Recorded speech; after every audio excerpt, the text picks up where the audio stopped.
እግዚአብሔር በእኔና በእናንተ ሰውነት የሚያድረው አንድ ነገር ከኔና ከናንተ የተወገደ እንደሆነ ነው። የእግዚአብሔርም ዙፋን የዲያብሎስም ዙፋን በአንድ ጊዜ መሆን አይቻልም። አንድ እውነት ልንገራችሁ፣ እግዚአብሔርን የመውደዳችን ዋና ማረጋገጫ ምን ይመስላችኋል? ኃጢአትን መጥላታችን። የኔና የናንተ የሐሜት ምራቅ ስንት ጊዜ ነው የሚያጠቁረው?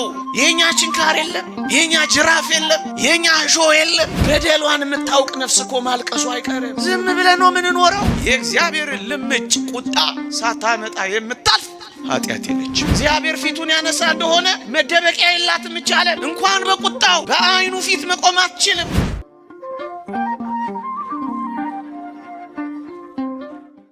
የልደት ስጦታ በትምህርቴ ማጠናቀቂያ ርዕሴን አንስቼ አበቃለሁ። ከትምህርቴ በፊት ግን ጉባኤውን ማህበረ ምእመናንን አንድ ነገር መጠየቅ ፈልጌያለሁ። ዛሬ ክርስቶስን ብታገኙ፣ ክርስቶስም ቢገለጥልን ለኢየሱስ ክርስቶስ ስጦታ መስጠት የምትፈልጉ ብዬ ብጠይቅ ፈቃደኛ የሆናችሁ ለጌታችን ለኢየሱስ ክርስቶስ ስጦታ መስጠት የምትፈልጉ ካላስቸገርኳችሁ እስኪ እጃችሁን አውጡልኝ። የሰማችሁኝ ጌታችን ቢገለጥልን ለአምላካችን ለኢየሱስ ክርስቶስ ስጦታ መስጠት የምትፈልጉ እጃችሁን እስኪ አውጡ። አይዟችሁ፣ ገንዘብ ስጡ አልላችሁም። የለመዳችሁት እሱን ስለሆነ ነው አይደል? ብቅ ጥልቅ የምታደርጉት።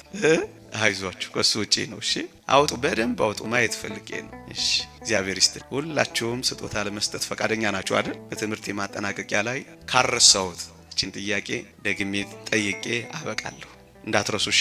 እርግጠኛ ነኝ እግዚአብሔርን ፈልገን የመጣ ነው ሁላችን። እግዚአብሔር በሰውነታችን፣ እግዚአብሔር በሕይወታችን፣ እግዚአብሔር በልባችን እንዲያድር እንፈልጋለን። እርግጠኛ ነኝ ይሄንንም ጥያቄ ብጠይቃችሁ ሁላችሁም እጃችሁን ልታወጡልኝ እንደምትችሉ አውቃለሁ። የእግዚአብሔር ማደሪያ ለመሆን የምትፈልጉ ብላችሁ እጆቻችሁን ብቻ ሳይሆን ቢፈቀድላችሁ እግሮቻችሁንም ጭምር ልታወጡ እንደምትችሉ ጠረጥራለሁ። እውነት ሐሰት አይፈቀድም እንጂ እውነት ሐሰት። የተወደዳችሁ ክርስቲያኖች እግዚአብሔር በእኔና በእናንተ ሰውነት እንዲያድር፣ እግዚአብሔር የኔና የእናንተን ሰውነት ዙፋን አድርጎ እንዲቀመጥ፣ እግዚአብሔር እኔና እናንተ መቅደሱ እንዲያደርገን ከፈለገን ከኔና ከናንተ ሕይወት ከኔና ከናንተ ሰውነት አንድ ነገር ሊወገድ ይገባል። እሱ ነገር ካልተወገደ እግዚአብሔር በእኔና በእናንተ ሰውነት አያድርም። እርግጠኛ ነኝ ትፈልጋላችሁ፣ ተስማምተን። ግን ይውላችሁ እግዚአብሔር በእኔና በእናንተ ሰውነት የሚያድረው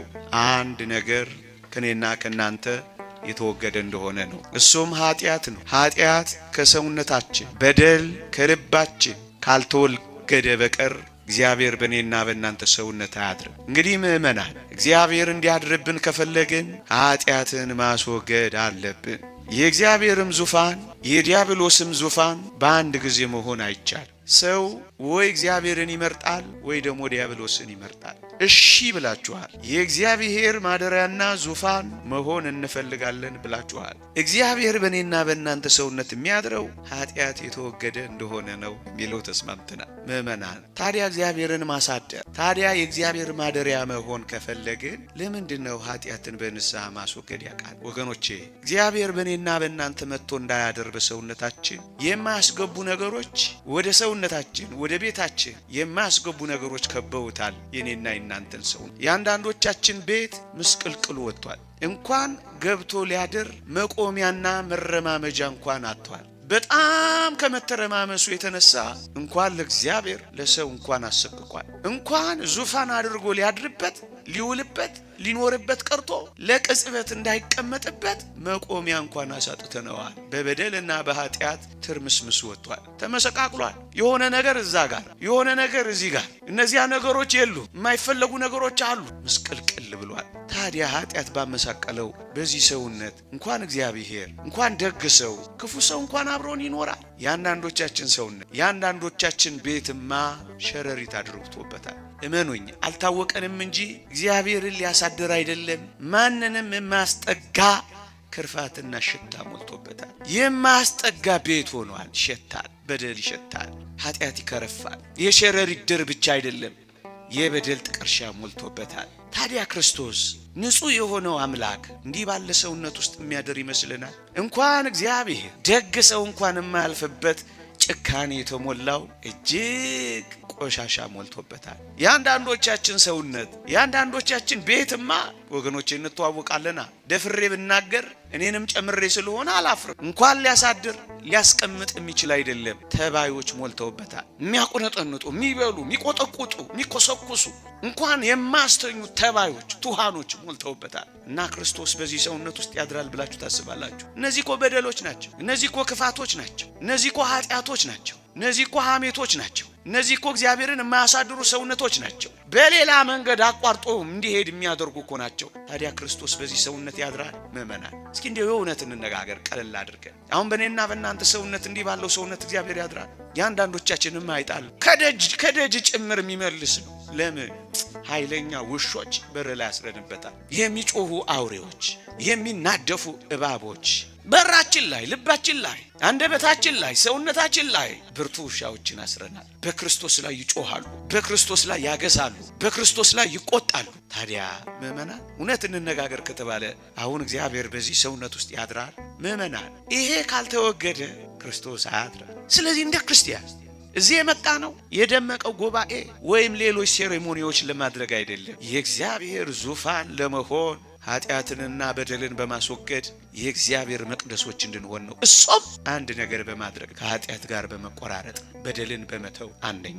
ሁለተኛ እርግጠኛ ነኝ አንድ ጥያቄ በጠይቃችሁ ሁላችሁም በአንድ ድምፅ አዎ ትላላችሁ። እሱም እግዚአብሔርን ትወዱታላችሁ ወይ ብል ምን አይነት ቀሽም ጥያቄ ነው የምትጠይቀን እንደምትሉኝ ያውቃል። ስለምንወደው አይደል እንደዚህ መተን በብርድ የምንመታው?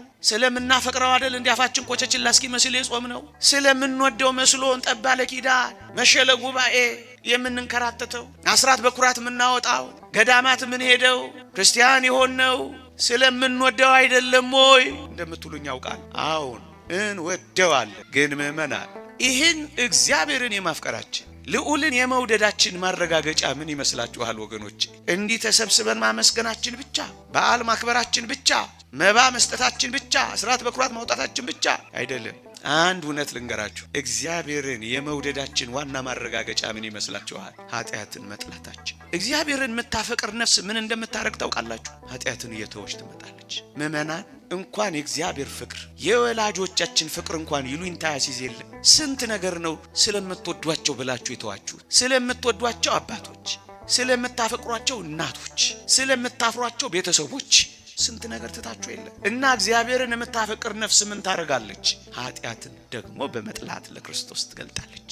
በዋናነት የእግዚአብሔር ፍቅር መገለጫ ከኃጢአት መቆራረጫ አንድ እግዚአብሔር ቃል ላንብብ ብላችሁ ቅዱስ ያዕቆብ በመልእክቱ እንዲህ ይላል። ምዕራፍ 4 ቁጥር 4 ላይ እንዲህ ይላል፣ የዓለም ወዳጅ ሊሆን የሚፈቅድ ሁሉ እንግዲህ እግዚአብሔር ጠላት ሆኗል ይላል። አያሳዝን? ወዳጄ እስኪ ቁጭ ብለህ ራስህን አሁን ፈትሸው። እውነት የእግዚአብሔር ወዳጁ ነኝ ወይስ ጠላቱ ነኝ ብለህ መዝነው። የዓለም ወዳጅ ሊሆን የሚፈቅድ እንግዲህ የእግዚአብሔር ጠላት ነው የሚለው። ጠላቱ ነሽ ወዳጁ። የዓለምን ፈቃድ በዓለም ያለውን ኃጢአት የሚሰራና የሚፈቅድ ሁሉ እንግዲያውስ ልንገራችሁ የእግዚአብሔር አፍቃሪ አይደለም፣ የእግዚአብሔር ጠላቱ ሆኗል። እኔ አይደለም እምላችሁ። እንደውም እንደሚል ታውቃላችሁ። በጣም ከዚህ ጋር ተያይዞ ቅዱስ ያዕቆብ የነገረን ዓለምን መውደድ ለእግዚአብሔር ጥል ነውና ይላል። ወዳጄ እየተጣላኸው ነው እያፈቀርከው ነው? የኔ ጥያቄ እግዚአብሔርን የማፍቀር መገለጫ ኃጢአትን መተው። ብትወዱኝስ አይደል ያለው? ከወደድከው ኃጢአትን ተውለታ። እንዴ እናትህ የምትወደውን አባትህ የሚመርጠውን አይደል እንዴ ያደረክ ወላጆችን የምታስደስተው? እግዚአብሔርን ማስደሰት በምንድን ነው ካልከኝ፣ እሱ የሚወደውን በመስራት እሱ የሚጠላውን በመጥላት።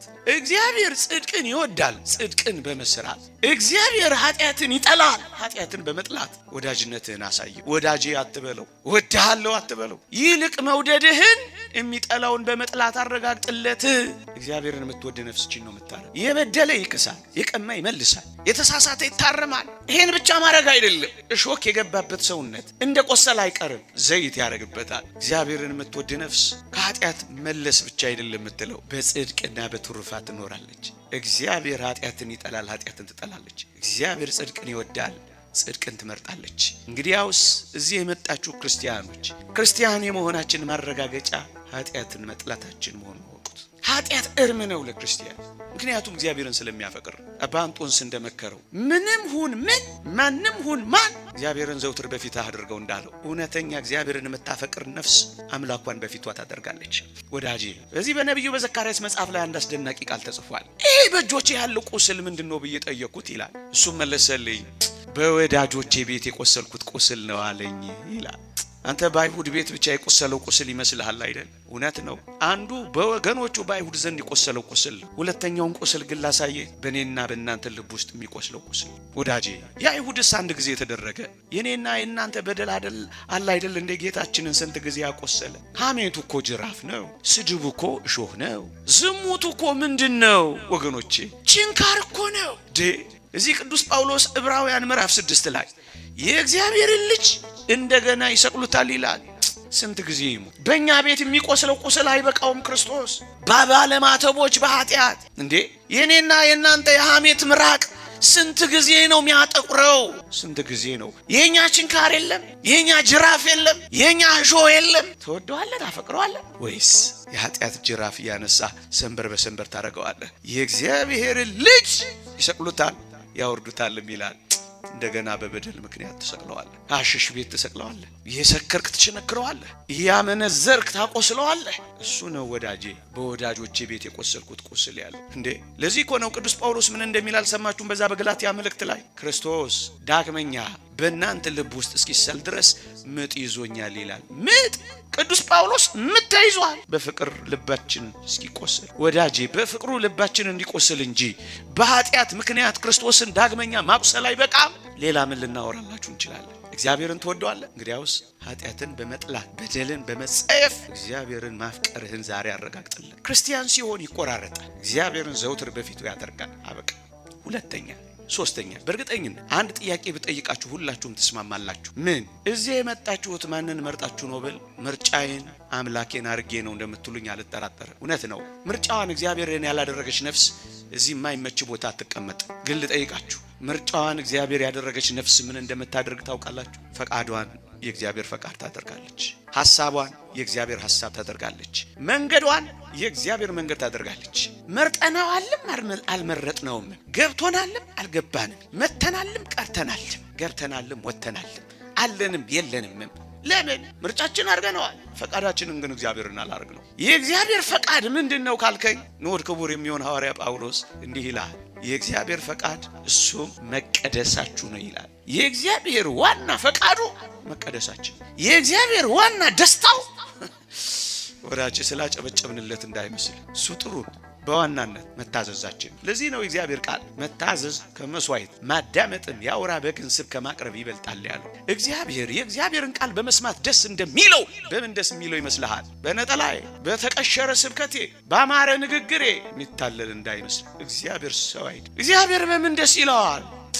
የእግዚአብሔርን ቃል በመስማት ደስ እንደሚለው በምንም ደስ አይለውም ይላል ሳሙኤል ነብዩ። እግዚአብሔርን ማስደሰት የምትፈልጉ ምርጫችሁ እግዚአብሔር የሆኑ ሰዎች ከዛሬ ጀምሮ በደልን ቀስ በቀስ መቀነስ። ምርጫን እግዚአብሔር ማድረግ ማለት ሐሳብን እግዚአብሔር ማድረግ፣ ቀኑን ሙሉ እግዚአብሔርን በማሰብ መኖር፣ ንግግርን፣ አረማመድን፣ ሐሳብን ሁሉ ለእግዚአብሔር መቀደሳችሁ። አንድ ወጣኒ ያለ የገባ ባህታዊ ምን ያደርግ ነበር ይባላል? ትልልቅ በርሜሎች አስቀምጦ የማሰብ ኃጢአት ሲመጣበት ጠጠር ይጥላል። ሃሌሉ የነቢብ ሲመጣበት የንግግር ጠጠር ይጥላል። የገቢር የሥራ ሲመጣበት ጠጠር ይጥላል። ክርስትናን እንደጀመረ በርሜሉ ይሞላል። ይህ ኃጢአት ቁጥሩን እኮ ለማወቅ እኮ ነው። ምን ያክል አምላኩን እንዳበደለ፣ ከፈቃዱ እንደተለየ፣ ከምርጫው እንደወጣ፣ ከሐሳቡ እንደራቀ ለማድረግ በርሜሉን ያስቀምጥና ኃጢአቱን ይቆጥር ጀመረ። ያን ጊዜ ያለቅሳል። በርሜሉን እያየ ያለቅሳል።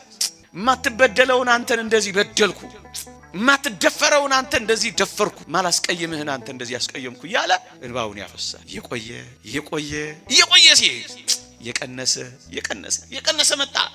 ከኃጢአት ጋር ትግል ያዘ ወዳጄ። ቀኑን ሙሉ ምን ያህል እንደተቀደስክ ታስባለህ? ማታ የገንዘቦትን እንደሚቆጥሩ ማታ ጽድቆትን የበደሉትን በደል ይቆጥራሉ። በየወሩ የሂሳብ ባንካችሁን ቼክ እንደምታረጉ በየወሩ በበደልና በኃጢአት ምክንያት ያጣነውን ጽድቅ የተራቆትነውን መራቆት እንቆጥረዋለን። አለ ይታወቀናል። እንደዚህ ያረግን እንኖራለን፣ እንደዚህ እንሰራለን።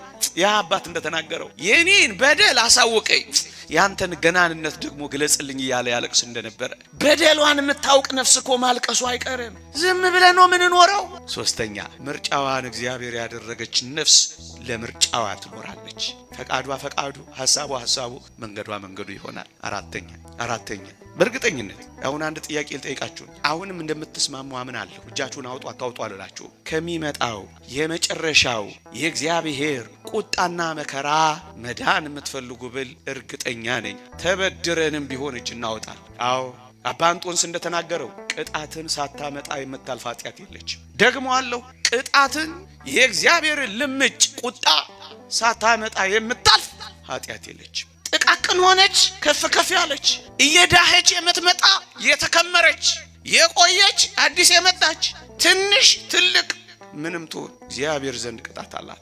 ከዚህ ቅጣት ማምለጥ የሚንፈልጉ እግዚአብሔር እቺን ዓለም መቅጣቱ አይቀሬ መቼ እኛ እናውቅም። ግን እግዚአብሔር ቀን ቀጥሯል። የንጋት ኮከብ ፀሐይ ጽድቅ ኢየሱስ ክርስቶስ ይገለጣል። ሊመጣ ያለውም ይመጣል አይዘገይም።